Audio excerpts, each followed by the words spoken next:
Hello everyone, it's Andrew from Jam TCG, and in today's video I'm going to be talking about the concept of why it is so important to build trust in your buyers and why making them comfortable in their purchases will lead to a much more rewarding business than just trying to take advantage of buyers and get those quick squeezes out of them to make a quick profit rather than building a long-term business. Because a lot of people get caught up in the short-term gains and they want to maximize every single deal, save as much on shipping or fees or anything that'll slow them down and cost them more. But I'm here to tell you guys that that is not a good approach to have, and it's also just morally not right. You shouldn't be taking advantage of people just to make an extra dollar or two. It's not worth it, and it's not a good thing to do as a person. And the number on the screen right here is my buyer insights from the last 31 days. So in the last 30 days, or 31, I've had 927 total buyers. So that means 927 people went to my store or my listings and bought something. Now, the more important number is this repeat buyers, which says 85 people were repeat buyers, meaning 85 people have bought from me this month that have also bought from me in the past, which could mean they found my listing and just randomly bought it, not knowing it was from a similar seller. Or it could also mean, which is the more common one, is that they went through their purchase history or saved me as a seller so that they could look through my store whenever they need new cards and then just buy from me again. And that number equates for 9.2%. Now, I was looking at some older numbers and it reached up to 15% for the 1 year span. So this number is huge because what that means is that these people, one, they trust my product and they trust the service I provide, so they are comfortable buying cards from me. And one metric that doesn't get shown here, which I wish it would be shown, would be total amount spent per or for the repeat buyers versus the one-time buyers, because just from what I've noticed is that repeat buyers typically spend a lot more and they buy a lot more cards from you at once rather than one-time buyers. Because when you're buying from someone new for the first time, you want to minimize your risk. So what you will do is you'll order maybe 1 to 2 cards, keep it small and short, so that way if things go well, you could buy from them again. But if things go wrong, you don't have a huge headache where let's say you spent $500 on cards. Now you have to go through the process of reaching out to them and trying to get a refund. And most people will do that. They won't spend a lot when they're buying from someone for the first time, which is very understandable. And I definitely recommend doing that too. So now that you understand why repeat buyers are so important, I want to show you guys how to actually get these repeat buyers and how to just build trust in your brand and store, so that way you can get more buyers that convert to repeat buyers. Because another benefit I forgot to mention is that repeat buyers, if they're just going directly to your store, that means you're not paying ad fees if you're doing ads or pay-per-click fees, whatever. So you're saving on those advertising costs, which means you get more profit. So more profit, higher sales. And then the last thing is that with eBay being an algorithm-based marketplace, if you have an item listed for, let's say, 3+ months and it's not selling, the chances of that item being shown up on a search result is much lower. But if someone's coming to your store and they're searching for that card, it makes a huge difference and you could actually get more sales that way. So let's say you have something listed for a year, but then someone bought from you and they want to buy from you again, then they go to your store and search for that card, it'll show up. But if they're searching through a regular listing on eBay, through the general search, the chances of that old item showing up is much lower.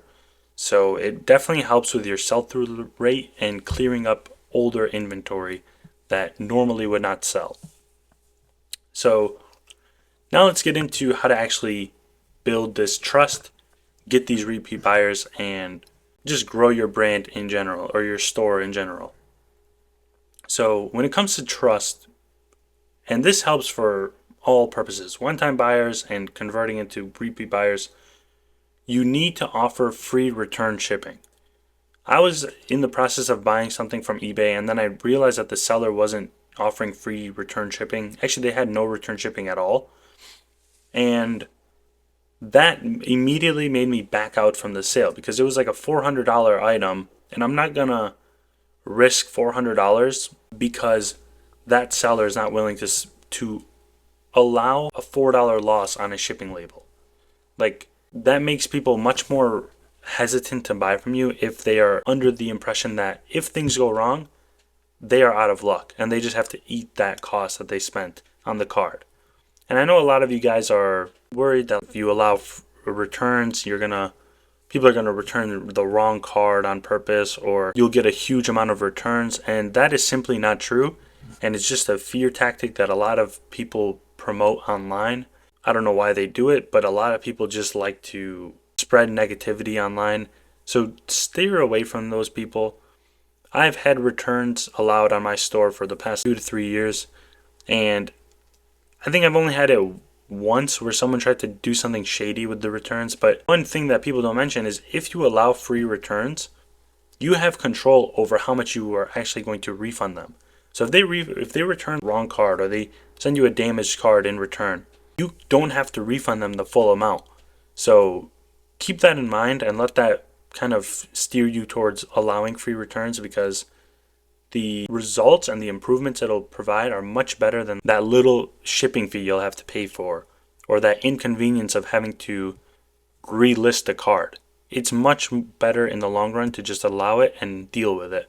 And even for my store, as you can see, 927 buyers in the last month. It was probably like, let's just say for the last 3 months I've had, with that same number, let's just say it was like 2,500 sales I've made.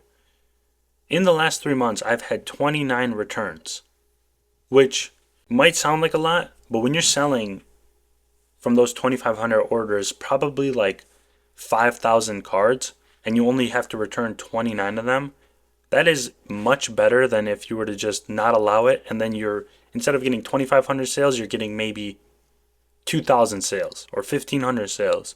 So just allow free returns. The benefits will definitely outweigh the costs, and it will help you get more one-time buyers and then also repeat buyers, because they will be more comfortable buying from you in the first place, which will then lead to them buying from you again in the future, because they know that if anything goes wrong, you will make things right and you will allow free returns. But enough with that. I feel like I've talked about that for a long time now. Next up is customer service. So when you're dealing with things and let's say an item didn't arrive, or it said it arrived but it didn't actually show up yet, you need to be prompt with your responses. And I know this can be pretty tedious, having to deal with a lot of people messaging you and all that, but when someone buys from you and they spent their money to you, you need to put your best foot forward and actually be courteous to them and responsive and clear, so that way they feel more comfortable. And I know even I do this sometimes. If someone messages me, I might not get back to them till end of the day or even a day later. Usually on the weekends is when that happens, but for the most part, you should be responding to people within a day at the latest. And especially if it's someone that there's an issue going on, because the last thing you want to happen is that they reach out to you trying to get things resolved. You don't respond to them. So then they have to go in and open a case, which then makes it look bad for your store in eBay's point of view. And it frustrates the buyer because they are like, what's going on? I have this issue. The seller's not even trying to help me. And now I feel like I just got scammed. So you want to minimize that assumption and feeling from the buyer, because nothing is worse as a buyer than when there is an issue and then you can't get a hold of the seller. It's very frustrating and will definitely make them hesitant, if not never buy from you again. So be prompt with when issues come around. Try to resolve them as quick as possible, and also be respectful and nice. Even if they're rude, still just try to be nice, because you being rude to them is not going to benefit anyone, and it's just going to make things worse and escalate more. And I know some people on eBay, they are insane, and they're like, the most rude or antagonizing people, but you just have to be nice to them because maybe they're just having a bad day or they're frustrated with the situation. So if you come in with a nicer attitude, sometimes it even helps to descale the issue and they will calm down and even leave a good review because you helped them.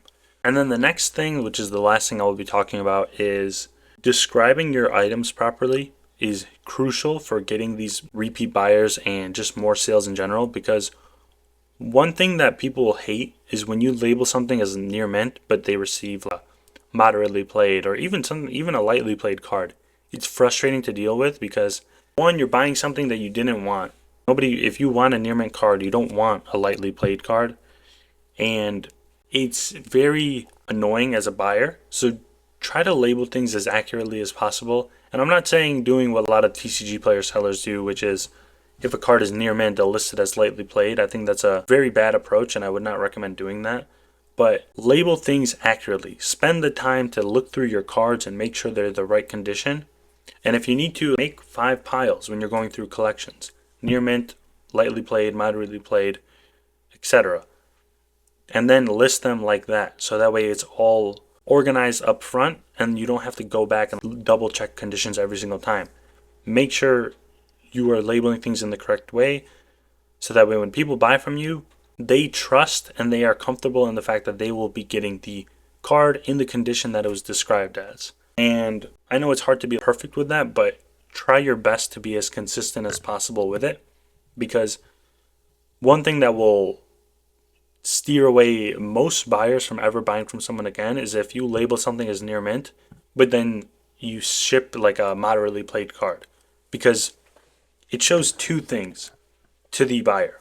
It shows that either you are a lazy seller and you didn't condition your cards properly, or you don't know what you're doing and you think that that card is actually near mint. So no matter what, be as accurate as possible with your conditions and just try to be clear about that.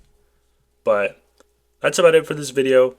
Thank you all for watching, and I hope you guys found this helpful, and hopefully you guys can get more repeat buyers by implementing these 3 strategies. So see you all in the next video.